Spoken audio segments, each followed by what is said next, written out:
한국에 방문했을 때 좀 특이했던 것은 많은 사람들이 얼굴과 그 팔을 태양으로부터 철저하게 가리고 다니는 모습이었습니다. 남성들도 그렇지만 특히 여성분들은 모자 쓰고 또 선글라스 쓰고 또 자외선을 차단하는 마스크까지 써서요. 사실 누가 누구인지 잘 알아보지 못할 정도로 그렇게 다니시는 분들이 많았습니다. 물론 피부가 태양에 너무 많이 노출되는 것은 노화가 된다고 하죠. 피부가 쉽게 노화가 되고 또 피부암 같은 병도 걸릴 수 있겠지만 한국 여성들의 92%가 비타민 D가 부족하다고 하는데요. 그것은 세계 모든 나라들과 비교해서 가장 안 좋은 비율이라고 합니다. 의사들을 포함해서 연구자들은 그 햇빛을 충분히 받지 못하면 비타민 D 부족만이 아니라 우울증, 골다공증 같은 것도 나타날 수 있고 또 심장에도 좋지 않기 때문에 적당한 햇빛이 필요하다고 말합니다. 또한 햇빛은 이 소독하는 기능이 있어서 병균을 없애주는 역할도 하고요. 그리고 무엇보다 아시는 것처럼 이 햇빛은 모든 생물이 자라는 데 있어서는 없어서는 안 되는 너무 중요한 것이지 않습니까? 우리가 아무런 값을 지불하지 않았는데 햇빛은 너무 소중하고 필요한 선물과 같습니다. 그런데 이 태양 혹은 햇빛과 가장 어울리는 단어가 은혜라는 말이라고 생각합니다. 우리가 아무런 값을 내지 않았는 은혜이지만 우리 삶의 전부가 되는 것이 그런 선물과 같은 은혜이지요. 오늘부터 저희는 계속 다니엘서 말씀을 살피려고 합니다. 우리는 보통 다니엘의 좋은 모습을 많이 기억하지만 사실 다니엘이 살았던 시대라든지 그의 삶은 아픔과 외로움이 너무 컸습니다. 우리가 읽지 않았지만 1장 1절에 보면 다니엘 바벨론 왕 느부갓네살이 예루살렘을 에워쌌다고 했습니다. 이때가 이제 기원전 약 605년인데요. 그 후 약 20년 만에 이제 나라가 완전히 망하게 되는데 이때 이제 바벨론 왕이 예루살렘을 둘러싸니까 유다 이스라엘은 황복을 하게 되고요. 성전의 많은 물건을 그 바벨론 왕에게 내어줍니다. 그리고 이제 바벨론은 이제 꼭두각시 같은 왕을 거기 이스라엘에 남겨두는 거죠. 그리고 다니엘을 비롯한 왕족과 많은 귀족들이 바벨론에게 잡혀갔습니다.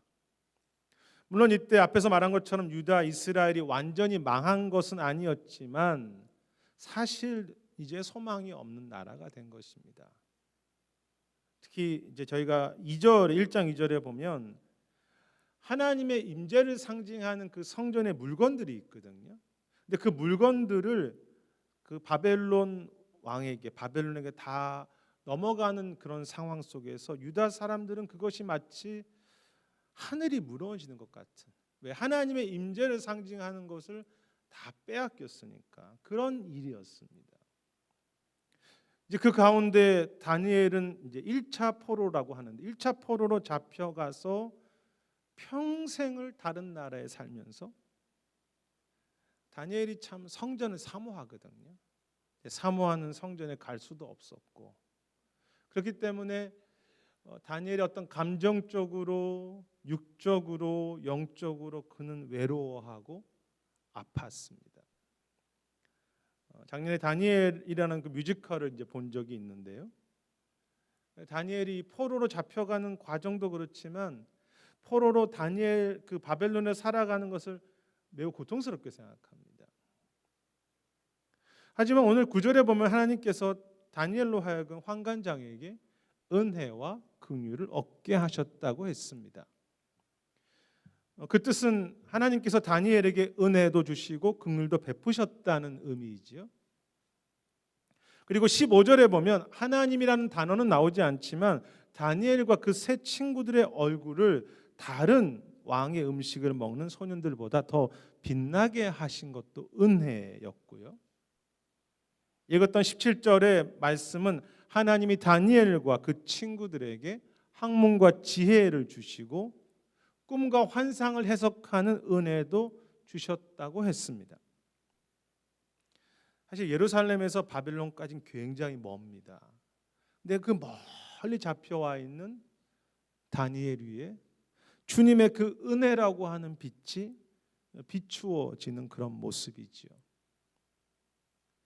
그런데 이렇게 은혜와 긍휼을 주신 9절 바로 앞절에 우리가 읽은 8절에 보면 다니엘이 뜻을 정하고 왕의 음식을 먹지 않는 장면이 나옵니다. 그래서 많은 경우에는 다니엘과 친구들이 뜻을 정했기 때문에, 그들이 스스로를 더럽히지 않았기 때문에 하나님께서 그들에게 은혜를 주셨다고 해석하기도 하죠. 물론 어떤 적용된 결과만을 본다면 틀린 해석은 아니지만 그렇게만 해석하면 다니엘서의 주제가 있거든요. 주제를 놓치게 되고 하나님이 말씀하시려고 하는 은혜의 진정한 깊은 의미를 놓칠 수 있다고 생각합니다. 여기에 은혜, 긍휼이라는 단어가 나오는데요. 은혜는 아시는 것처럼 헤세드이고 긍휼은 라함이라는 단어입니다. 헤세드는 아시는 것처럼 약속의 언약에 근거해서 끝까지 베푸는 사랑을 말합니다. 특히 이제 다윗과의 언약이 중요한데요. 그리고 라함이라는 것은 어머니의 자궁이라는 뜻이 있습니다. 마치 이제 아기를 품은 자궁인데, 그래서 그 부모가 자식에게 거의 일방적으로 베풀어주는, 어머니가 자궁에서 그 아이를 품을 때 얼마나 일방적인 사랑이겠어요. 그것이 라함이라고 하는 단어의 의미입니다. 하나님은 다니엘의 뜻을 정하고 그가 자격이 있기 때문에 그에게 은혜와 긍휼을 주신 것이 아니라 그의 조상 다윗과 맺은 약속 때문에, 다윗과 맺은 하나님 스스로의 약속 때문에, 그리고 어머니의 자궁이 아기를 품듯이 아버지로서 다니엘에게 값없이 그 은혜를 주신 것이지요. 다니엘서의 주제가 무엇입니까? 하나님의 왕되심과 다스리심이 저 이스라엘 땅, 거기도 왕이셨죠. 근데 거기 땅만이 아니라 이제는 너무나 먼 곳, 바벨론, 그리고 그 다니엘서의 바벨론이어서 페르시아가 나오고 이제 헬라 여러 열방들이 나오는데 이제 그런 환상들이 나오죠. 그런데 그곳까지, 그 여든 열방까지 하나님이 왕이시며 백성들은 실패하잖아요. 하나님을 사랑하지 않으니까. 백성들은 실패하지만 하나님의 은혜는 멈추지 않고 먼 곳까지 비추고 임한다는 것이 다니엘의 주제입니다. 남쪽 유다고 북쪽은 이스라엘이잖아요.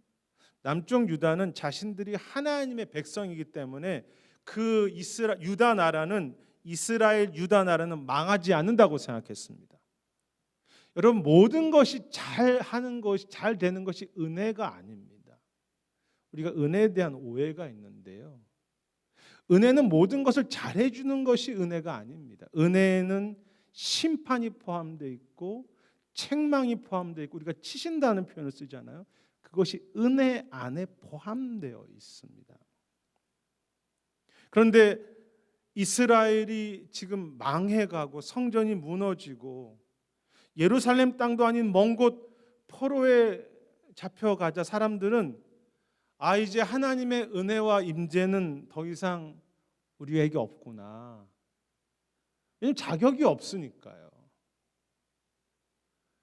하나님이 성전을 파괴할 만큼 이스라엘이 회개하지 않았어요. 그래서 이렇게 멀리 사는 자신들에게는 하나님의 은혜가 더 이상 없다고 생각했을 것입니다. 왜냐하면 예루살렘 성전에도 갈 수 없었기 때문에. 하나님의 백성으로서 자격도 없었고 나라도 없어졌고 성전도 없어졌습니다. 그러나 하나님은 포기하지 않으시고 그의 백성들이 바벨론에 있던 예루살렘에 있던 그의 백성들이 조금 자격이 있던 자격이 없던 자신이 맺으신 그 언약 때문에, 약속 때문에 은혜를 부으시고 자궁의 아기를 품듯이 그 먼 바벨론 땅까지 그 다니엘에게까지 빛을 비추시는 거죠. 흥미로운 것이 있는데요. 유대 북쪽의 나라를 그냥 이스라엘이라고 표현하기도 하는데 이스라엘이라고 하는 나라는 유다보다 훨씬 먼저 아수르라고 하는 나라에 망하게 되는데 아수르라는 나라는 굉장히 잔인해서요. 그들이 점령한 나라를 완전히 없애버리는 정책을 쓰는 나라였습니다. 그래서 북쪽 이스라엘 사람들의 씨를 말린다고 할까요? 그래서 그곳에 자신들의 막 사람들을 넣어서 나중에 사마리아라고 하는 땅으로 만들어서 유다 사람들은 사마리아를 인정하지 않았던 거죠. 북쪽 이스라엘은 완전히 나라가 없어졌습니다. 반면 이제 남쪽은 바벨론에게 망하게 되는데 느부갓네살과 바벨론이란 나라는 그 점령한 나라의 좋은 점을 받아들이는 나라였습니다. 그래서 이제 바벨론 그 예루살렘에 있던 왕족들과 귀족들을 자기 나라로 데려가는 거죠. 그리고 왕족과 귀족 출신인 다니엘이 바벨론의 총리가 되잖아요. 이게 왕의 역할을 하는 모습이거든요. 왕이 계속 이어지는 모습입니다. 그리고 바벨론 땅에 유대 백성들이 함께 살 수 있게 되었습니다. 유다라고 하는 나라를 계속 보호하신 것입니다. 그 나라가 망하는 가운데 너무나 죄를 지어서 하나님이 심판하시는 가운데도 하나님은 자신의 그 언약 때문에 은혜를 베푸시고 다니엘 같은 왕족과 그 백성들을 어머니의 자궁의 아기를 품듯이 은혜를 베푸시는 것이죠. 왜 우리에게 은혜를 베푸시고 은혜가 임하는 곳은 어디입니까? 하나님의 언약 때문에 은혜가 주어지고요. 아마 화면 다음 슬라이드가 하면 좋겠는데요. 그 자녀들이 있는 곳에 어느 곳이든 그 은혜를 베푸시는 거죠. 은혜 하나님의 약속 때문에 은혜를 주시고 그 자녀들이 있는 어느 곳이든 은혜를 베푸시는 거죠. 나에게 왜 하나님의 은혜가 임합니까? 아주 내가 바르게 살고 내가 기도 많이 하기 때문에 그런 것이 아니라 자격이 없지만 십자가 때문에 예수님의 보혈 때문에 은혜가 나에게 임하고 하나님이 나의 아버지이시기 때문에 내가 어디에 있든지 내가 자격이 없지만 나의 가장 아프고 나의 가장 힘든 그곳에서도 마치 태양처럼 은혜가 임하는 것입니다. 그런 재미있는 상상을 해봤습니다. 제가 아주 한 주간 바르게 살고 기도를 정말 많이 한 후에 사람들에게 이렇게 말하는 것입니다. 왜 태양이 저에게 비추는 줄 아십니까? 그것은 제가 지난 한 주 동안 착하게 살고 기도 많이 해서 태양이 비춘다고 그렇게 여러분에게 말하면 여러분이 저보고 뭐라고 하시겠습니까? 너 이리 와봐 좀. 너 좀 기도가 필요한 것 같아. 얘 좀 이상한 것 같아. 그렇게 당연히 말하겠죠. 저 태양은 저 때문에 비치는 거예요 라고 하면 너 좀 이상한 것 같아. 여러분 태양은 내가 어떤 값으로도 얻을 수 없는 것이죠. 그런데 우리가 조금 바르게 살아서 은혜를 받을 수 있다고 한다면 하나님의 은혜가 태양보다 못한 것입니까? 하나님의 은혜의 값이 태양의 값보다 적다는 것입니까? 하나님의 은혜를 어떻게 내 선함과 내 수고 정도로 살 수 있겠어요? 결코 살 수 없죠.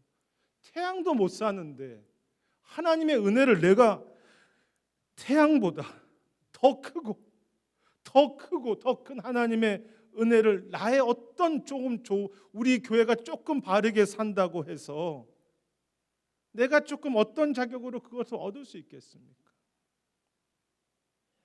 내가 그 은혜를 받을 만한 자격이 있다고 말하며 내 수고와 내 결단과 내 기도로 은혜를 받으려고 하는 것이야말로 교만이죠.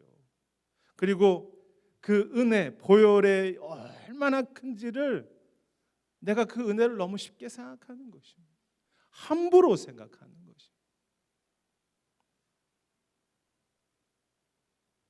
것입니다. 기독교의 선배들이 있습니다.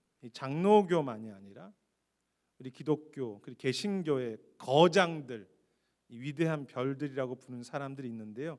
이제 개신교가 있기 전에는 어거스틴이라고 한 사람이 있었고, 또 우리 종교 개혁에는 개신교에는 칼빈이라고 하는 사람도 있었고, 조나단 에드워드, 또 이 시대는 C.S. 루이스나 팀 켈러는 장로교, 침례교, 성결교, 감리교 교단에 상관없이 모든 학자들과 리더들이 그 사람들 기독교의 별이야. 칼빈, 팀 켈러, 조나단 에드워드 다 별이라고 인정하는 사람들입니다.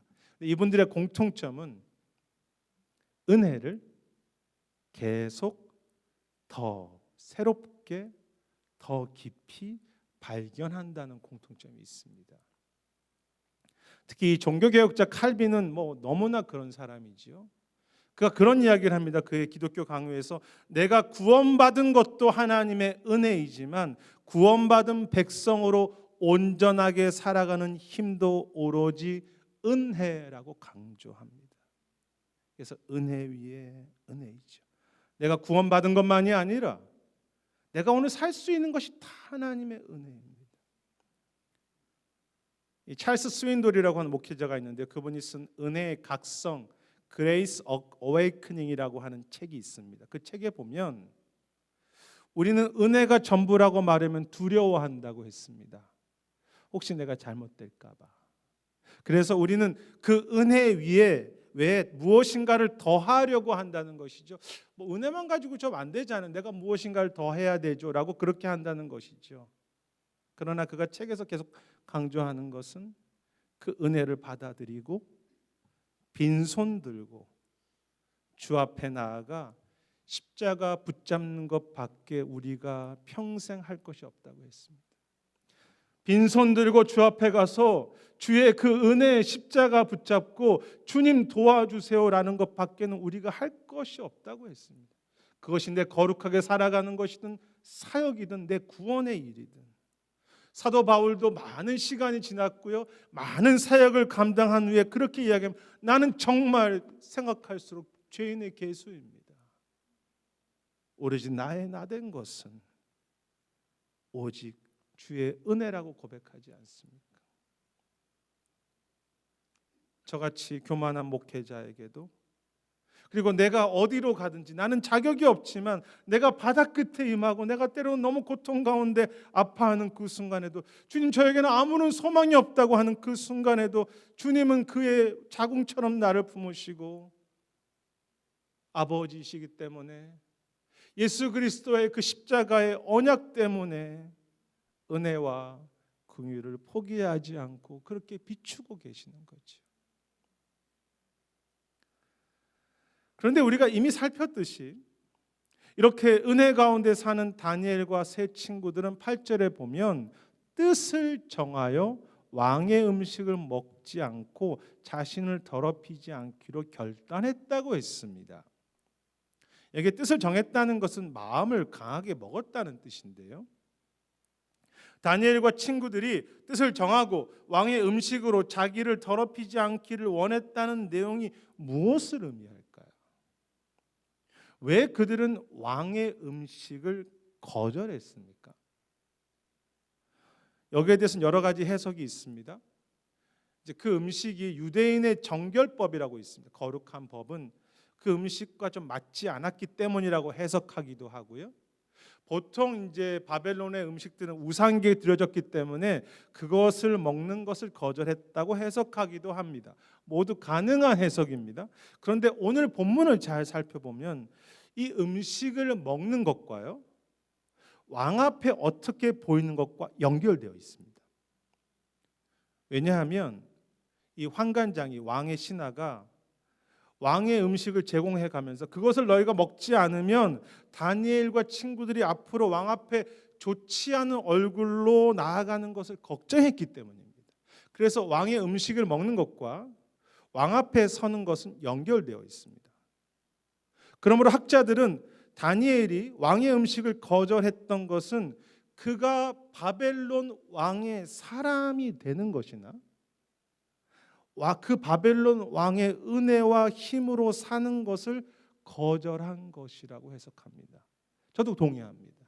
그 음식을 먹음으로써 왕의 신하가 되는 거죠.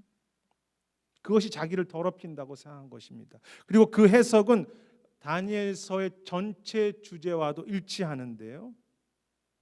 다니엘은 바벨론의 종으로 사는 것이 아니라요, 그것을 거절하고 평생 동안 하나님의 종, 바벨론 왕 아래 살지만 그것을 거절하고 진정한 왕이신 하나님의 종으로 살아가는 것을 계속 보게 됩니다. 그래서 왕이 이렇게 하라고 해도 거절하고 때로는 고통당하고 왕의 명령을 했지만 거절하고 기도했던 거죠.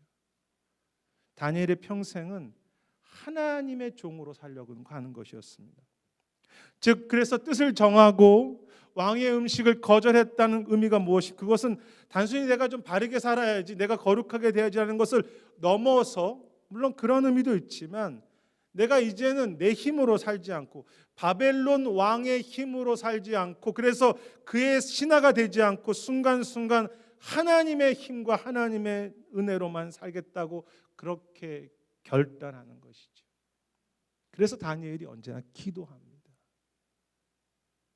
내 힘으로 살지 않고 내 머리로 살지 않고 언제나 하나님 도와주세요. 저는 하나님의 종입니다. 하나님의 은혜로 저를 살려주세요. 하나님의 은혜로 살기로 결단하는 것. 사실 여러분, 바벨론 땅에서 지금 우리가 생각하는 것보다 훨씬 더 강력한 나라거든요. 근데 그 바벨론 땅에서 하나님의 나라는 지금 망했잖아요.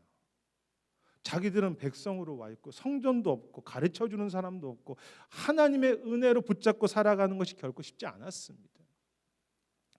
당장 내 손에 잡히는 것은 엄청난 그 바벨론의 그 문화, 그 힘, 그 물질, 왕이 제공해주는 그 음식이 대단해 보였죠. 그래서 그 왕의 음식으로 이제는 왕의 사람으로 살아야 된다고 생각했습니다. 하나님의 은혜가 그곳까지 이미 임하였지만 많은 하나님의 사람들은, 유대 백성들은 그 은혜로 살지 않았죠. 세상의 힘으로, 바벨론 왕의 힘으로 그냥 상황에 맞추어서 살았습니다. 뜻을 정하지 않았습니다. 그래서 하나님의 은혜를 경험하지 못한 것이죠. 은혜가 여기 있다는 것은 알고 있지만 머리로는 아는데 그의 가슴과 삶이 은혜가 무엇인지 알지 못했습니다. 은혜가 나에게 있지만 그 은혜를 구하지 않았기 때문에 그냥 내 힘으로 살아가는 바벨론의 삶이 된 것입니다. 반면 다니엘과 친구들은 그렇게 살기를 거절했습니다. 저는 그렇게 살지 않겠습니다. 음식으로 살지 않겠습니다. 여러분, 그 결과가 얼마나 힘든 것인지 아시죠? 불 속에 들어가고요, 사자굴에 들어갔습니다. 하나님의 은혜로 사는 것이 다 쉬운 것이 아닙니다. 사람들의 미움과 시기를 받았습니다. 야, 너 그렇게는 어떻게 살 거야? 하나님의 은혜가 보이기는 해? 하지만 그들은 그 가운데서도 하나님의 은혜를 끝까지 놓치지 않죠. 그리고 그 은혜가 그들을 살리지 않습니다. 그 은혜가 그들을 막 붙잡았습니다. 결단할 때 어떻게 하십니까? 비록 당장은 고난이 있지만 이미 주신 은혜, 이미 비춰진 그 은혜가 다니엘의 삶 속에 더 분명해지고요, 은혜가 막 내 안에 역사하고 은혜가 그의 삶을 이끌게 되는 그런 모습이죠.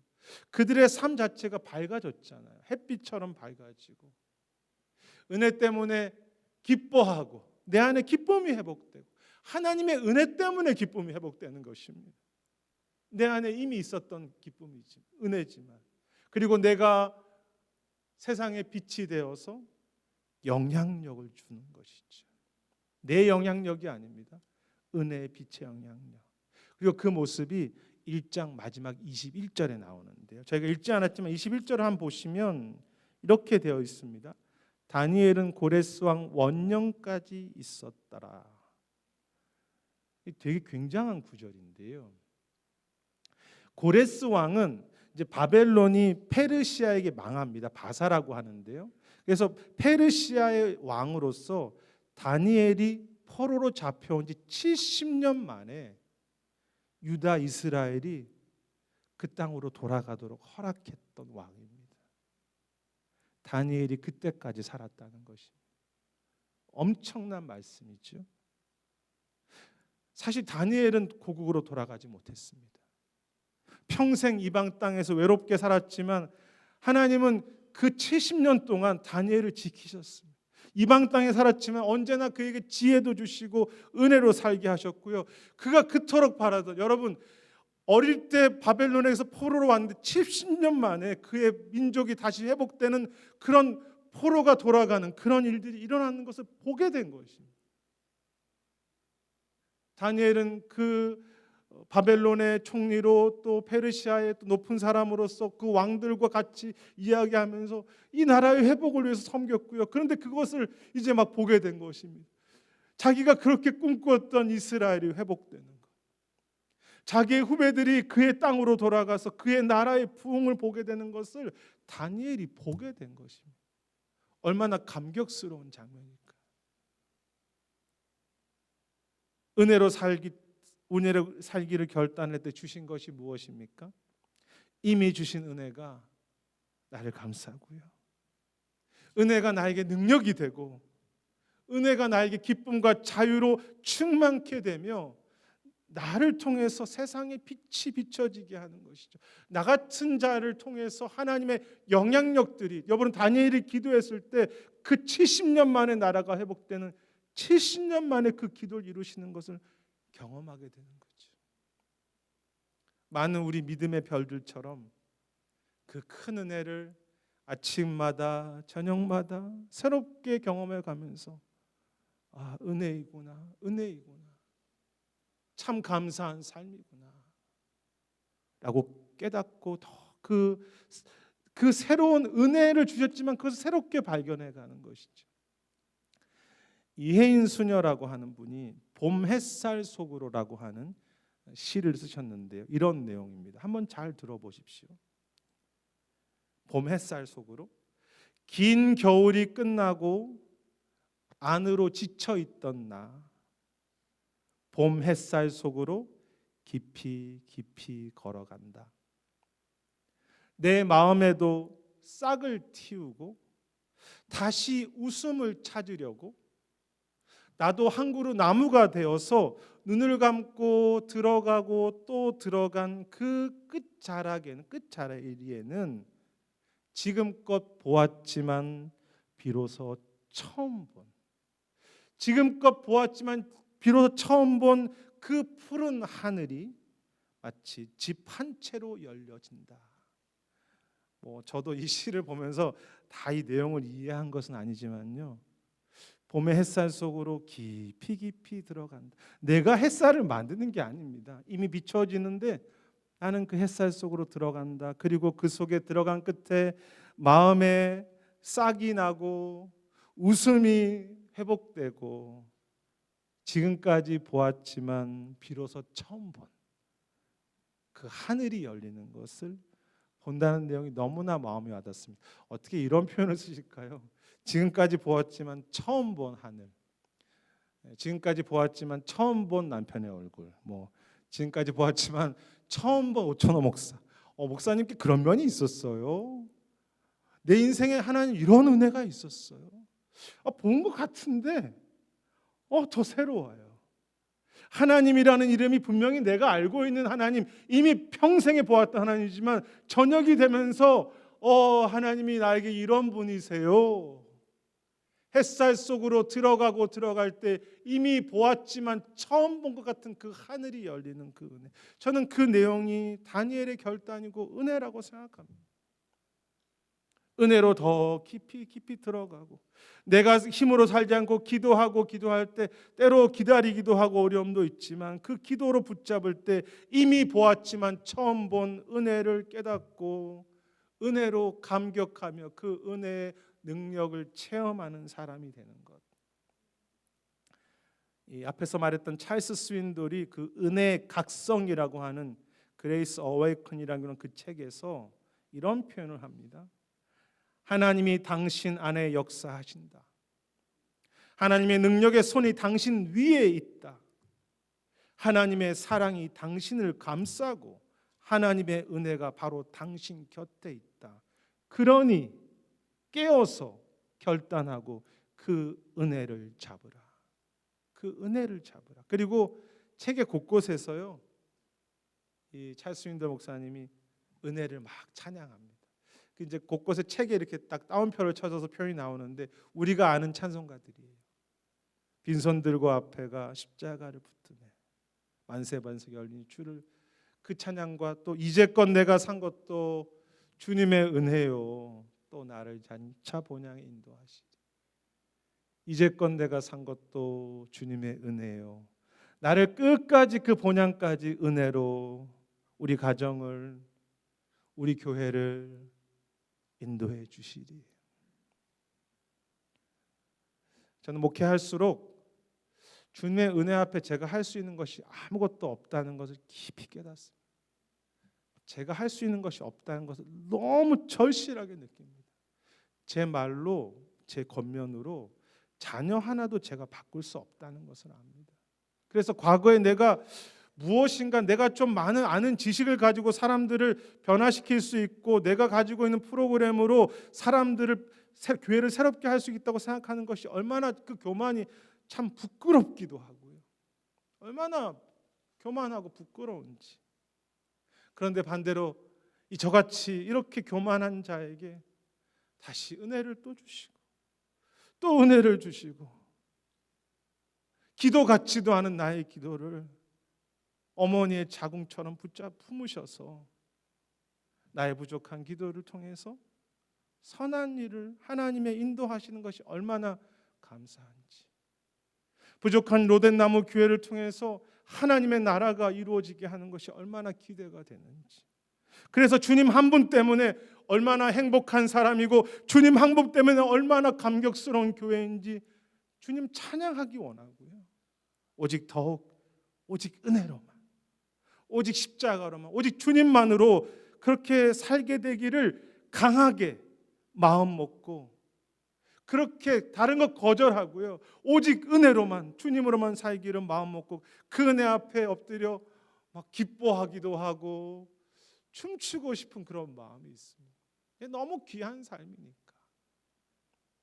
내 의, 내 경험, 내 지식, 내가 멋지게 잘하는 그런 목회와 그런 교회는 거절하고 날마다 은혜 햇살 속으로 나아가고 또 나아가는, 기도하고 또 기도하는 그런 저와 가정들과 교회가 되었으면 합니다. 그것이 정말로 목회자로서의 소망입니다. 우리가 어떤 값을 주고도 살 수 없는 은혜의 빛이 우리 삶의 모든 곳에, 가장 아파하는 곳에 이미 비추고 계십니다.